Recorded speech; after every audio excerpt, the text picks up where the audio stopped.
ఒక చిన్న గ్రామముంది. పేరు వెలిగొండ. ఆ గ్రామంలో రాము అనే బాలుడు ఉండేవాడు. అతను చాలా పేదవాడు. కాని ఒక గొప్ప గుణముండేది. ఎవరికైనా సహాయం చేయడం. ఒకరోజు గ్రామానికి పెద్ద తుఫానొచ్చింది. చెట్లు పడిపోయాయి. ఇళ్ళు దెబ్బతిన్నాయి. అందరూ భయంతో ఇళ్లల్లో దాక్కున్నారు. కాని రాము మాత్రం వర్షంలో బయటికొచ్చి వృద్ధుల్ని సురక్షితమైన చోటుకు తీసుకెళ్లాడు. చిన్నపిల్లలకు ఆహారమిచ్చాడు. ఆ గ్రామంలో ఒక ధనవంతుడుండేవాడు, సుబ్బారావు. అతని ఎప్పుడూ డబ్బు గురించి మాత్రమే ఆలోచించేవాడు. తుఫానొచ్చినప్పుడు తన ధాన్యాన్ని కాపాడుకోవడానికి ప్రయత్నించాడు. కాని చివరకు అతని గోదాం నీటిలో కొట్టుకుపోయింది.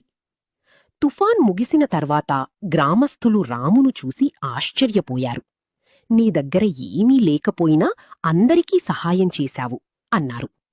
అప్పుడు రాము నవ్వుతూ చెప్పాడు, మనిషి దగ్గర డబ్బు ఉండటం గొప్ప కాదు, మనసు మంచిగా ఉండటం గొప్పది. ఆ మాటలు సుబ్బారావు మనసును మార్చేశాయి. ఆ రోజునుంచి అతను కూడా గ్రామానికి సహాయం చేయడం మొదలుపెట్టాడు. కొన్ని సంవత్సరాల తర్వాత వెలిగొండ గ్రామం అందరికీ ఆదర్శంగా మారింది.